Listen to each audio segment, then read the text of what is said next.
ایک دن حضرت ابراہیم علیہ السلام نے خواب میں دیکھا کہ وہ اپنے بیٹے حضرت اسماعیل علیہ السلام کو اللہ کے راستے میں قربان کر رہی ہیں۔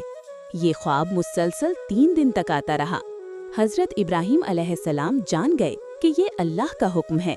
انہوں نے اپنے بیٹے حضرت اسماعیل علیہ السلام کو ساری بات بتائی۔ بیٹے نے نہایت ادب سے جواب دیا، ابا جان، جو آپ کو حکم دیا گیا ہے اسے پورا کیجیے، انشاءاللہ آپ مجھے صابر پائیں گے۔ باپ بیٹا دونوں اللہ کی رضا کے لیے تیار ہو گئے۔ حضرت ابراہیم علیہ السلام نے آنکھوں پر پٹی باندھی تاکہ قربانی دیتے وقت ان کے ہاتھ نہ کانپیں، لیکن جیسے ہی انہوں نے چھری چلائی، اللہ تعالیٰ نے معجزہ فرمایا۔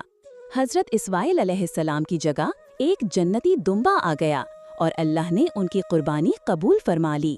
اللہ تعالیٰ نے فرمایا، اے ابراہیم، تم نے خواب کو سچ کر دکھایا، ہم نیکوکاروں کو اسی طرح جزا دیتے ہیں۔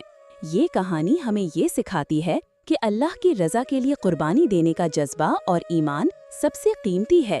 عید الاضحیٰ صرف گوشت کھانے یا جانور قربان کرنے کا دن نہیں، بلکہ اللہ کے حکم کی تعمیر اور وفاداری کی یاد ہے۔